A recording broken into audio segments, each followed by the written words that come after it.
Como prometido, antes do intervalo, hora de entrevista importante aqui no nosso jornal. A gente tem ouvido os pré-candidatos à presidência da República, os nomes que já estão colocados. Hoje é dia de recebermos aqui no estúdio em São Paulo Renan Santos, que é pré-candidato pelo Partido Missão, partido recém-fundado pelo movimento MBL.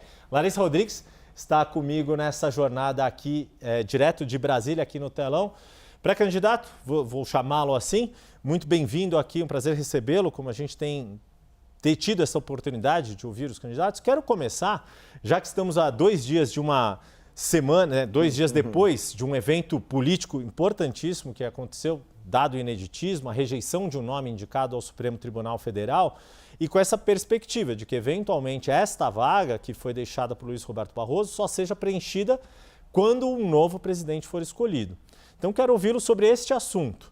Se o senhor tem alguns nomes já pensados de quais são juristas adequados para serem indicados ao Supremo Tribunal Federal, ou se não os próprios nomes, perfis que o senhor considera mais adequados para serem submetidos à sabatina e aprovação do Senado Federal. Maravilhoso, é realmente uma pergunta pertinente diante da bomba atômica política da última semana. Primeiro, muito obrigado pela oportunidade de estar aqui com você, Yuri, com a Larissa, com todo mundo, todos os espectadores da CNN, uma honra.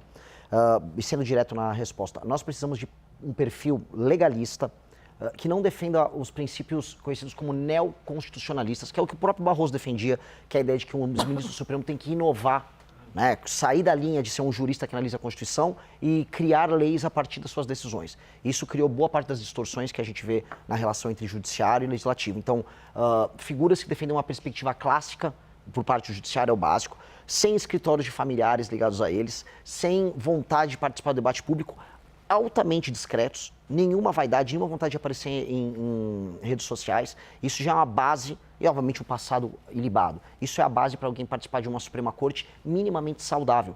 No mundo todo, as Supremas Cortes elas são caladas, desconhecidas, quase ninguém sabe o nome dos ministros dessas Supremas Cortes. No Brasil, as pessoas sabem quem são os 11 ministros do STF, mas não sabem quem são os 11 que vão jogar a Copa do Mundo. É sintomático num país que está doente. Pois é, talvez hoje em dia até o Carlo Ancelotti saiba quem são os 11 Eu tenho certeza. do Supremo e ainda está definindo ali o seu... Mas, Lari, antes só de passar a palavra para você, deixa eu só perguntar mais uma coisa aqui para o pré-candidato, para o Renan, porque diante do que aconteceu, também a gente percebeu um protagonismo não só do judiciário, que você já apontou como uma crítica, que o senhor já apontou como crítica, mas do próprio Senado. E aí, qual é, na sua avaliação, o cenário que o próximo presidente, seja ele quem for, vai encontrar na hora de fazer as indicações? Porque além desta vaga, há a previsão de pelo menos outras 3 de ministros que vão atingir a idade de aposentadoria. Luiz Fux, Carmen Lúcia e Gilmar Mendes.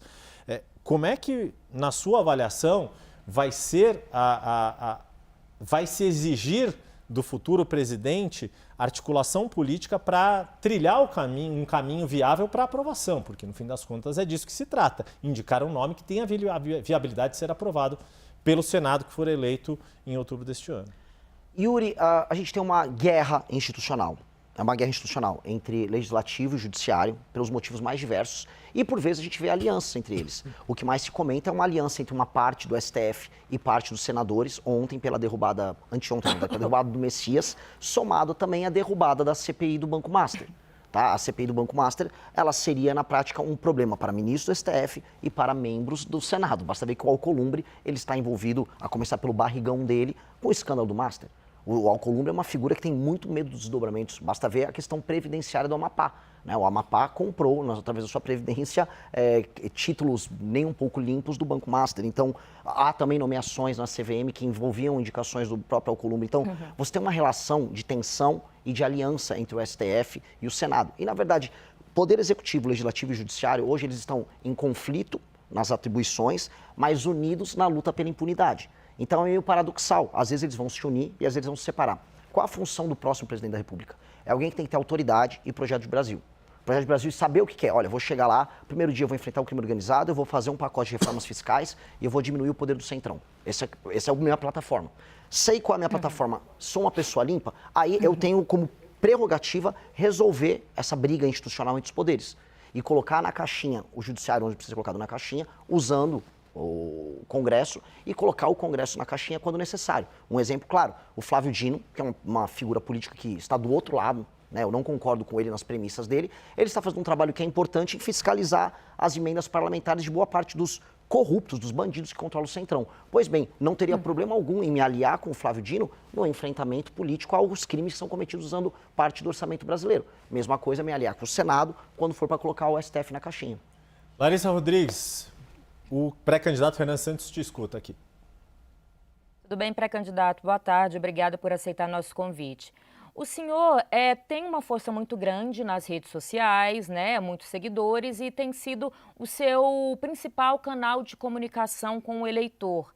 E eu gostaria de saber como o senhor pretende chegar às pessoas que não usam muito esse canal, as pessoas mais velhas, que não têm redes sociais. Como o senhor tem pensado em trabalhar o seu nome, né, para torná-lo mais conhecido no Brasil todo, diante de uma eleição onde cada voto, ao que parece, será essencial? Perfeito, Larissa. Esse é o grande desafio. Eu sou presidente de um partido que foi fundado em novembro do ano passado. É um partido formado majoritariamente por jovens e pessoas que se uniram através das redes sociais para construir uma alternativa para o Brasil. Isso é o meu partido, isso é uma missão. O que nós pudemos fazer até agora? Eu convenci os mais jovens, ou seja, as pessoas que nos acompanham, a nos ouvir e a apoiar o projeto. E aí a pesquisa Atas me coloca já com quase 24% entre o público de 16 a 24 anos, em alguns cenários com 11 a 14, no público de 25 a 35. Ou seja, é uma força muito grande. No recorte homens desse público de 16 a 24, eu estou em primeiro nas pesquisas. Então é um sintoma, isso está funcionando.